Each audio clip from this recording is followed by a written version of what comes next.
जय श्री कृष्णा। राधे राधे। संकष्टी चतुर्थी के दिन उपवास रखने से साधक को बल, बुद्धि, आरोग्य और सौभाग्य का आशीर्वाद मिलता है। आइए अब इस व्रत की पूजा विधि जान लेते हैं। सकट चौथ के व्रत के दिन ब्रह्मा मुहूर्त में स्नान करके स्वच्छ वस्त्र धारण कर लें।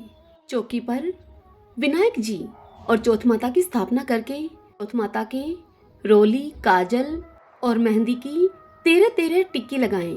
विधि पूर्वक पूजन करके ज्योत के दर्शन करके चौथ माता और विनायक जी की कहानी सुनकर चंद्रमा को अर्घ्य देकर भोजन जीम लें। तब चौथ माता के व्रत की कथा सुनते हैं। सब बोलिए चौथ माता की जय, विनायक जी महाराज की जय। एक नगर में एक सेठ सेठानी रहते थे। उनके एक बेटा और बहू थे। बहू बर्तन साफ करके पानी डालने के लिए नीचे जाती तो एक पड़ोसन रोज उससे पूछती कि आज खाने में क्या खाया, तो वह कहती कि बासी कुसी तरबासी। एक दिन फिर जब वह बर्तन साफ करके पानी फेंकने के लिए नीचे गई तो रोजाना की तरह उस पड़ोसन ने उससे पूछा कि आज खाने में क्या खाया। उसने वही रोज वाला जवाब दे दिया, बासी कुसी तरबासी। दिन सेठ के बेटे ने उसकी यह बात सुन ली और मन ही मन वह सोचने लगा कि अभी तो यह गर्मा गर्म भोजन करके आई है, फिर ये पड़ोसन से बासी कुसी क्यों बता रही है। दूसरे दिन उसने अपनी माँ से कहकर खीर खांड का भोजन बनवाया। माँ और बेटा और बहू ने एक साथ बैठकर बड़ी प्रसन्नता के साथ भोजन किया। बहू जब बर्तन साफ करके पानी डालने के लिए नीचे गई तो पीछे पीछे उसका पति भी गया।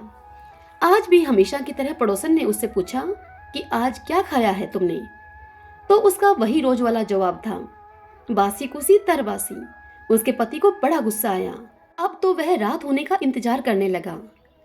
जब रात्रि में पत्नी उसके कमरे में आई तब उस पत्नी का हाथ पकड़ करके वह बोला, मेरे ही सामने तुमने खीर खांड का भोजन किया है, फिर तुमने उस पड़ोसन को बासी भोजन क्यों बताया। तब वह मुस्कुराकर कहने लगी कि यह आपके पूर्वजों की कमाई है, यह धन ना आपने कमाया ना आपके पिताजी ने कमाया, हुआ ना बासी। अपनी पत्नी से ऐसा जवाब सुनकर वह परदेश जाने का विचार करके सुबह उठकर अपनी माँ से बोला कि माँ, मैं कमाने के लिए परदेश जाऊंगा। यह सुनकर उसकी माँ उससे बोली कि बेटा, तुझे कमाने की कोई जरूरत नहीं है, हमारे पास बहुत सारा धन है, तुझे परदेश जाने की क्या आवश्यकता है फिर। लेकिन वह नहीं माना और माँ की आज्ञा लेकर वह कमाने के लिए परदेश चला गया। वहां उसको एक सेठ के यहाँ नौकरी मिल गई। फिर कुछ ही समय में उसने सारा कामकाज संभाल लिया, सेठ का विश्वास पात्र बन गया। सेठ अपना सारा काम कारोबार उसे सौंपकर तीर्थ यात्रा पर चले गए। इधर सास ने बहू से कह रखा था कि परिंदे का पानी और चूल्हे की आग कभी तुम बुझने मत देना, परंतु एक दिन चूल्हे की आग बुझ गई। वह बहू पड़ोसन के यहाँ आग लेने के लिए गई। तब उसने देखा कि पड़ोस की औरतें बैशाख चौथ माता की पूजा कर रही थीं। यह देखकर उस बहू ने उनसे पूछा कि तुम किस माता का पूजन कर रही हो, इस पूजा को करने से क्या फल मिलता है। तब पड़ोसन ने उसे कहा कि यह चौथ माता का व्रत है, इस व्रत को करने से स्त्रियों को अखंड सौभाग्य मिलता है, उत्तम रूप मिलता है, सुख, गुणवान संतान मिलती है और बिछड़ों का मिलन होता है। तब उसने पड़ोसन से कहा कि मेरे पति परदेश गए हैं, मैं भी चौथ माता का व्रत करना चाहती हूँ, पर मेरी सास मुझे घर से बाहर ही नहीं आने देती, तो मुझे कैसे मालूम चलेगा कि चौथ माता का व्रत कब आया। तब वह पड़ोसन कहने लगी कि बहू, तुम रोजाना एक डिबिया में एक दाना गेहूं रखती जाना, जब 30 दाने हो जाएं, उस दिन चौथ माता का तुम व्रत रख लेना और शाम को चौथ विनायक जी का पूजन करके चंद्रमा को अर्घ्य देकर फिर खाना खा लेना। उस पड़ोसन के कहे अनुसार साहूकार की बहू अब व्रत रखने लगी। बहू को व्रत रखते हुए काफी समय बीत गया। फिर चौथ माता ने सोचा कि यदि इसकी नहीं सुनी तो मुझे कौन मानेगा। तब चौथ माता ने साहूकार के बेटे को सपने में जाकर कहा कि साहूकार के बेटे सो रहा है या जाग रहा है। तब उसने कहा कि ना सो रहा हूँ ना जाग रहा हूँ, मैं तो चिंता में हूँ। इस पर चौथ माता ने उससे कहा कि चिंता को छोड़ और घर जाकर तेरे परिवार को संभाल। तब साहूकार के बेटे ने कहा कि मेरा कारोबार बहुत फैला हुआ है। तब चौथ माता उससे फिर बोली कि सुबह उठकर तुम स्नान ध्यान से निवृत्त होकर दुकान पर जाकर चौथ माता का नाम लेकर घी का एक दीपक जलाकर बैठ जाना। जिसको लेना है वह ले जाएगा, जिसको देना है वह दे जाएगा। सुबह उसने वैसा ही किया और देखते ही देखते हिसाब पूरा हो गया और उसने घर जाने की अब तैयारी कर ली। घर के लिए वह रवाना हुआ तो रास्ते में एक सांप अपनी 100 वर्ष की आयु पूर्ण करके दाह समाधि लेने के लिए जा रहा था। उसने उसको सिसकार दिया। अब तो सांप ने गुस्से में कहा कि मैं अपनी आयु पूर्ण करके मुक्ति पाने के लिए जा रहा था। तूने मुझे टोक दिया, इसलिए अब मैं तुझे डसूंगा। इस पर साहूकार के बेटे ने उससे कहा कि मैं 12 वर्ष के बाद अपने घर जा रहा हूँ। मैं अपनी माँ और पत्नी से मिल लूं, तब मुझे डस लेना। तब सांप बोला कि तू तो घर जाकर पलंग पर सो जाएगा। तब वह कहने लगा कि मैं अपनी पत्नी की चोटी लटका दूंगा, उस पर चढ़कर तुम पलंग पर आ जाना और मुझे फिर डस लेना। और अब वह साहूकार का लड़का अपने घर पहुंचा। वह यह सोचकर बड़ा ही उदास था। बेटा कुछ बोला नहीं, लेकिन उसकी औरत बड़ी ही होशियार थी। अपने पति के चेहरे को भांपते हुए उसने अपने पति से सारी बात पूछ ली कि उसकी उदासी का क्या कारण है। और फिर उसने उसके कमरे की एक सीढ़ी पर दूध, दूसरी पर चूरमा, तीसरी पर बालूरेत, चौथी पर इत्र, पांचवी पर फूल आदि रखकर चौथ माता से प्रार्थना की कि हे चौथ माता, मेरे पति की प्राणों की तुम रक्षा करना। आधी रात होने पर सांप आया।